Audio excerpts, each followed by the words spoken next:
وہ دی گئی ہیں، لیکن جو ضمنی سوال پوچھا گیا ہے سر، اس میں جو آنریبل سینیٹر صاحب کے جو کنسرن ہیں وہ کافی حد تک ٹھیک ہیں۔ سر یہ جو بے نظیر انکم سپورٹ پروگرام کے تحت نشو و نما پروگرام جو ہے یہ 2022 میں شروع ہوا، اور اس وقت اس کی جو رقم مختص کی گئی وہ سر 2 ارب روپے تھی۔ اس کے بعد سر اس کا جو بنیادی مقصد تھا سر وہ یہ تھا کہ پاکستان میں چونکہ ہمارے رورل ایریا میں جو حاملہ خواتین ہیں بچوں کی پیدائش سے قبل وہ میل نرشمنٹ کا شکار ہوتی ہیں، اور غذائی قلت جو ہے وہ ایک ایسی بیماری ہے جس کی وجہ سے جو بچے پیدا ہو رہے ہوتے ہیں وہ ذہنی طور پہ سٹنٹڈ ہوتے ہیں، اور ان کی صحت کو بہتر بنانے کے لیے ماں کی بھی اور اس کے بعد بچوں کی بھی انہیں ایک اچھی بہتر نیوٹریشن جو ہے وہ مہیا کی جائے۔ اسی میکنزم کے تحت اس فوڈ سپلیمنٹ کہیں، ساشے کہیں، یہ سر پروگرام تھا بیسیکلی، اور یہ 2022 میں 2 ارب کی لاگت سے شروع ہوا، اور اس کے بعد سر 2021 میں اس کی لاگت جو ہے وہ 2 ارب سے بڑھا کے 21.5 ارب کر دی گئی۔ اور یہ انکریز جو ہوئی سر یہ اس وقت جو ہمارے وفاقی وزیر تھے خزانہ کے مفتاح اسماعیل صاحب، انہوں نے جو اپنی بجٹ تقریر ہے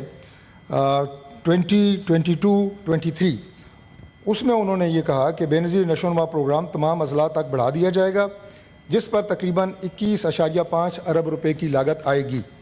یہ سر انکریز اس وقت ہوئی ہے، اور اس کے ساتھ ساتھ اس کی جو پریکیورمنٹ ہے اور جو اس کی ترسیل ہے وہ سر دے دی گئی ورلڈ فوڈ پروگرام کو۔ اور جو ورلڈ فوڈ پروگرام ہے سر، انہوں نے اس کا جو پروکیورمنٹ کا طریقہ ہے وہ ان کا ٹوٹل انٹرنل میکانزم ہے، اس میں کوئی پیپرا رولز نہیں ہیں، کوئی اس کا آڈٹ نہیں ہے۔ انہیں سپرد کیا گیا کہ وہ ترسیل کو یقینی بنائیں گے اور پروکیورمنٹ بھی وہ اپنے انٹرنل میکانزم کے تحت کریں گے۔ اب پورے پاکستان میں سر انہوں نے جو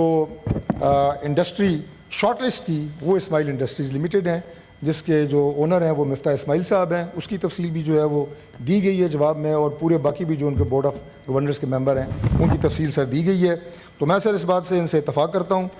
سینیٹر صاحبہ سے کہ اس کو پیپرا رولز کے تحت پروکیورمنٹ اس کی نہیں کی گئی، اور جب سے یہ اس میں انکریز ہوئی ہے جو میں آپ کو بتایا ہے کہ 2022 میں اس وقت سے لے کے آج تک تقریباً 97 ارب روپے جو ہیں وہ اس پروگرام کے تحت تقسیم کیے گئے ہیں، اور وہ اسی انڈسٹری نے مفتاح اسماعیل صاحب کی جو انڈسٹری ہے اسی کو یہ ٹھیکہ دیا گیا ہے ورلڈ فوڈ پروگرام کے تحت، اور یہ پروکیورمنٹ اور تحصیل جو ہے یہ ساری ادھر سے ہوئی ہے۔ Thank you sir. تو اس پہ اگر یہ لیگل اگر یہ لیگل نہیں تھی منسٹر صاحب تو اس پہ کوئی کارروائی ہوئی ہے؟ سر گزارش یہ ہے کہ چونکہ اس وقت جو ہے